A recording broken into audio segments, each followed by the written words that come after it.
Baik, sebelumnya Assalamualaikum warahmatullahi wabarakatuh. Di sini kami akan mempresentasikan mengenai breaking method dari kelompok A. Saya Rudi Dediansyah dengan NIM akhir 046. Maksud Fitri dengan NIM akhir 49. Saya Safraditya X Wibisono dengan NIM akhir 059.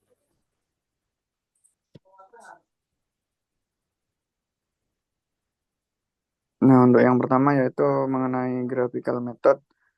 Metode ini metode grafis digunakan untuk memperoleh perkiraan awal akar dari fungsi f(x) sama dengan 0 dengan memvisualisasikan fungsi dan melihat di mana ia memotong sumbu X. Untuk kelebihannya yaitu sederhana dan intuitif, sangat berguna untuk memperkirakan posisi akar dan mendeteksi jumlah akar dalam interval tertentu. Untuk kekurangannya yaitu tidak presisi, hanya memberikan estimasi kasar. Alat bantu seperti Excel atau MATLAB sangat membantu memperbesar area sekitar akar untuk memastikan keberadaan atau beberapa akar.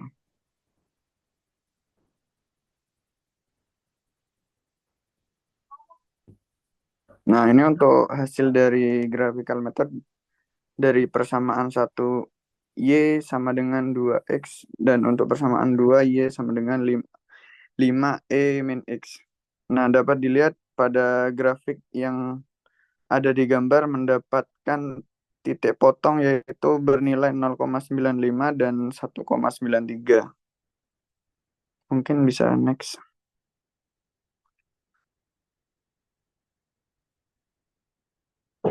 Kemudian untuk metode yang kedua ada bisection method, di mana bisection method ini termasuk salah satu dari bracketing method, di mana harus memiliki dua nilai awal, di mana XL sebagai nilai bawah dan XU sebagai nilai atas yang dipilih sehingga memiliki persyaratan, di mana jika Fx bawah atau FXL dikali dengan FXU atau FX atas itu harus hasilnya di bawah 0 atau hasilnya negatif.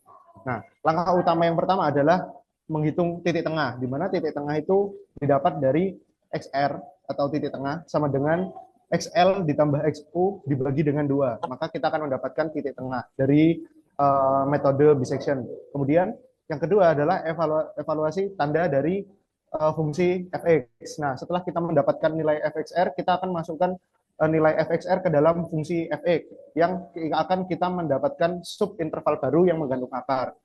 Nah, setelah kita dapat akan diulangi hingga kesalahan relatif lebih kecil daripada toleransi yang ditetapkan.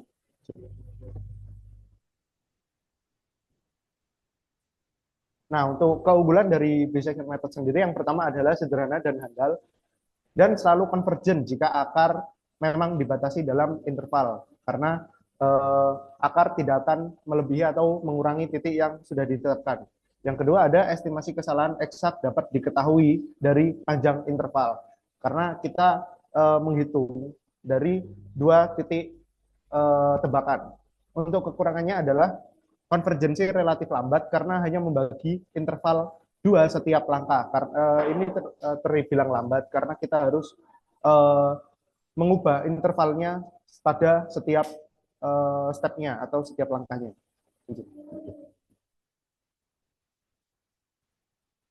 Nah, di sini ada bentuk grafik dari bisection method yang dilakukan, disimulasikan menggunakan bahasa Python. Di sini kita dapat lihat bahwa sebenarnya kenapa ada banyak titik karena ada titik awal dan titik akhir, di mana titik awal itu ada dua, yaitu XU dan XL. Sayangnya di sini tidak diperlihatkan, tapi kita dapat dilihat di sini bahwa titiknya itu lama-lama akan mendekati titik titik X yang di garis merah putus-putus ini yang nilainya adalah 0,9506.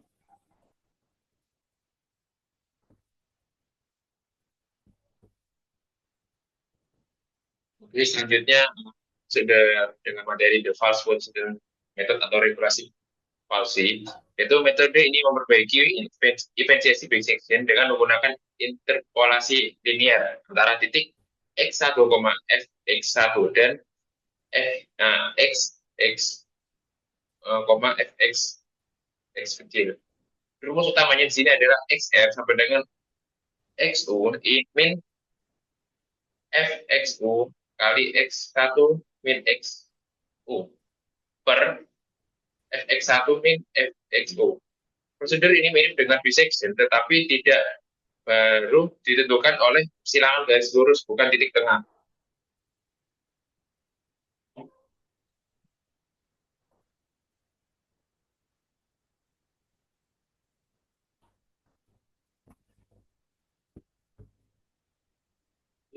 Nah, ini. Tak potong, guys. Lanjut, lanjut. Lanjut aja. Kalau apa? Potong kok. Wis kadung. Itu. Kamu mau potong kan? Iya. Selama wis gak apa-apa. Apa XL? XL itu, Pak, bukan X1. Oh. XL itu. Itu XO. Iya, XL XU, ya XL itu Iya. X low atau X bawah. Sorry, Pak. XU itu X upper atau atas. Kan Sorry, low Pak. ambil upper kan. Oke. Kita mulai ya. Untuk selanjutnya adalah materi the false position method atau regresi falsi. Metode ini memperbaiki eventuasi bisection dengan menggunakan interpolasi linear antar titik XL, FXL dan XO, FXO. Rumus utamanya di sini adalah XR sama dengan XO min FXO kali XL min XO per FXL min FXO. Prosedur mirip dengan bisection, tetapi tidak baru ditentukan oleh persilangan garis lurus, bukan titik tengah. Keunggulan dari metode ini adalah konvergensi biasanya lebih cepat dibandingkan bisection karena memperhatikan nilai fungsi. Untuk kekurangan sendiri adalah dalam waktu kasus tertentu, salah satu batas misalnya XL bisa tetap stagnan dan menyebabkan konvergensi lambat. Tidak semua fungsi dengan kurvatur tinggi dapat menyebabkan metode ini gagal mendekati akar secara efisien. Solusinya adalah gunakan metode modified false position method yang mengkoreksi stagnasi dengan menyelesaikan nilai fungsi yang tidak berubah.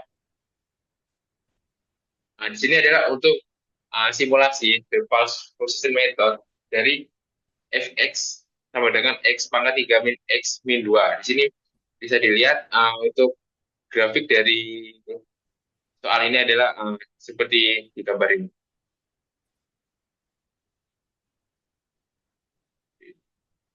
Kemudian yang terakhir itu ada incremental search and determining initial guess. Nah, metode ini itu digunakan untuk menemukan interval awal atau tebakan yang akan mengandung akar.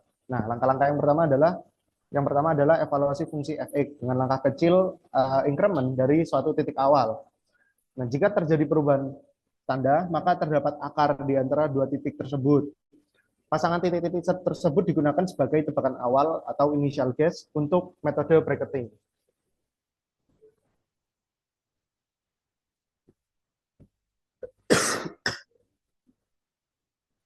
Nah, terdapat catatan penting pada metode ini. Yang pertama adalah jika langkah terlalu besar, maka akar itu bisa terlewati, sehingga kita tidak akan bisa menemukan akar.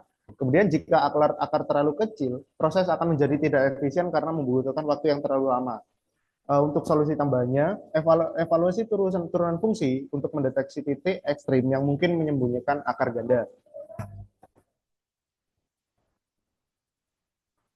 Nah, ini ada yang namanya grafiknya, di mana grafiknya fx itu ada di x pangkat 3 dikurangi 5x ditambah dengan 3. Nah, di sini menghasilkan gelombang bentuk sinus yang di mana kita itu menentukan batas interval terlebih dahulu untuk titik perpotongan pada 0. Nah, di sini kita dapatkan ada 3 titik, yaitu di awal, tengah, dan akhir. Kita dapat lihat bahwa akar perpotongannya itu berbeda-beda. Makanya kita harus menggunakan incremental search dan determining initial guess. Mungkin cukup sekian presentasi dari kelompok kami. Kurang lebihnya mohon maaf. Terima kasih. Wassalamualaikum warahmatullahi wabarakatuh.